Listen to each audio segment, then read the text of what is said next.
जो गोल्ड था, gold bond, उसमें वो इन्वेस्ट करता था, आपने गोल्ड बॉन्ड भी वापस ले लिया और सोने का दाम अगर इतना आसमान छुएगा सर 1,50,000 55,000 के पार, तो फिर व्यक्ति क्या करेगा? देखिए, इन्वेस्टमेंट का एक रूल मीनाक्षी जी, ये फंडामेंटल रूल है कि buy at a lower price and sell at a higher price.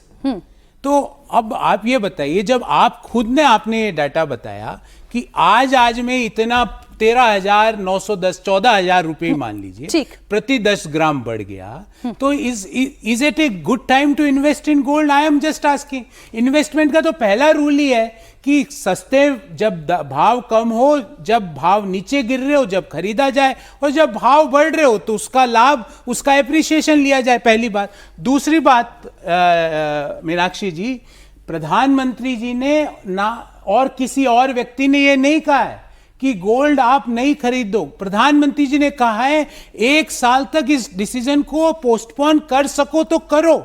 तो that is a wise investment advice also. प्रधानमंत्री जी तो एक सही इन्वेस्टमेंट एडवाइस भी दे रहे हैं।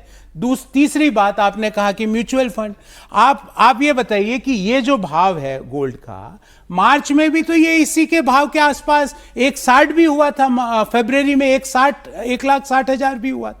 तो गोल्ड को अगर हम फॉरेन एक्सचेंज को बचाने के लिए कुछ समय के लिए गोल्ड बाइंग को हम पोस्टपोन कर सकें, तो आपने एक शब्द का बहुत अच्छा प्रयोग किया और मैं भी उसी शब्द का प्रयोग करता हूं, ये राष्ट्रभक्ति और देशभक्ति का अर्थशास्त्र है। इसमें कोई चीज बैन नहीं है, पर आप अगर स्मार्ट तरीके से foreign exchange oriented, export oriented consumption को कम कर लो और 10% भी कम कर लो, तो हमारी सारी चीजें रिजॉल्व हो जाएगी। तो सर मेरा सवाल फिर आपसे ये होगा कि आपने ये कहा कि अभी आप इन्वेस्ट ना करें और इन्वेस्टमेंट का सही अवसर आएगा।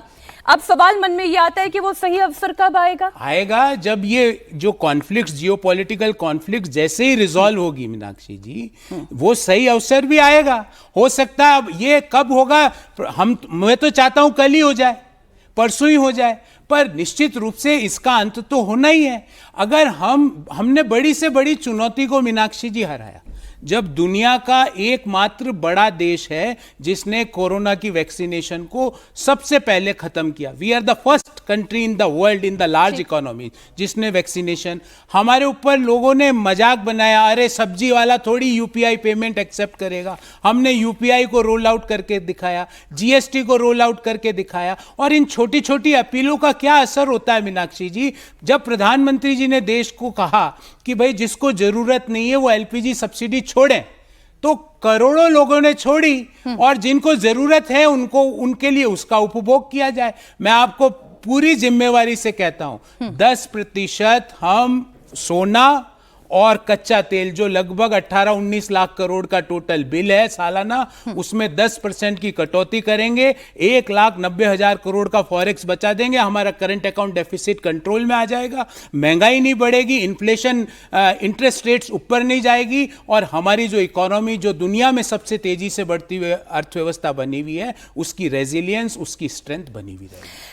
जो बात अभी गौरव जी कह रहे हैं, जरा सिल्वर और गोल्ड से आगे बढ़कर हम जरा केवल उस डेटा पर आए कि 1 साल तक अगर हम सोने के आयात को कम कर देते हैं या खत्म कर देते हैं, हालांकि प्रधानमंत्री ये कह रहे हैं कि आप इसे कम कर दें, हो सकता है तो टाल दें, और जितने महीनों के लिए टाल सकते हैं तो आप उतना प्रयास करें। अगर आयात 30 से 40% तक की भी कटौती पर आ जाता है तो भारत में 20 से 25 बिलियन डॉलर्स बचाए जा सकते हैं।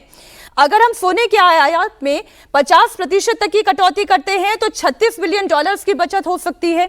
इतना ही नहीं, अगर ये रकम करंट अकाउंट डेफिसिट के आधे के बराबर, मतलब कि 1 साल अगर हम सोना ना खरीदें, तो ऐसी परिस्थिति में देशवासियों को के अरबों डॉलर बच जाएंगे। लेकिन इससे हमारा फॉरेन रिजर्व कैसे बेहतर हो जाएगा? अब ये मैथमेटिक्स में समझना चाहती हूं, ये हमारा फॉरेन रिजर्व कैसे बेहतर हो जाएगा? क्योंकि आज की तारीख में मैं अगर फॉरेन रिजर्व का ही डेटा पढ़ूं तो 6 महीने पहले तक जो इंडियन फॉरेन रिजर्व अपना ऑल टाइम हाई पर था, आज वो घट के नीचे आ गया है। हमारा all time high foreign exchange reserve रहा 730 बिलियन डॉलर। आप मोटा मोटी लाख करोड़ में समझे तो ये लगभग 80-85 लाख करोड़ के बीच था। आज जब हम बात कर रहे हैं इस समय हमारा फॉरेक्स रिजर्व है $690 बिलियन। तो $40 बिलियन का मैक्सिमम से, जो मैक्सिमम 6 महीने पहले था उससे $40 बिलियन कम हुआ है। पर अभी भी हमारा फॉरेक्स रिजर्व अगर रुपये के टर्म्स में देखें तो 65 लाख करोड़ रुपए का हमारा फॉरेन एक्सचेंज का रिजर्व है।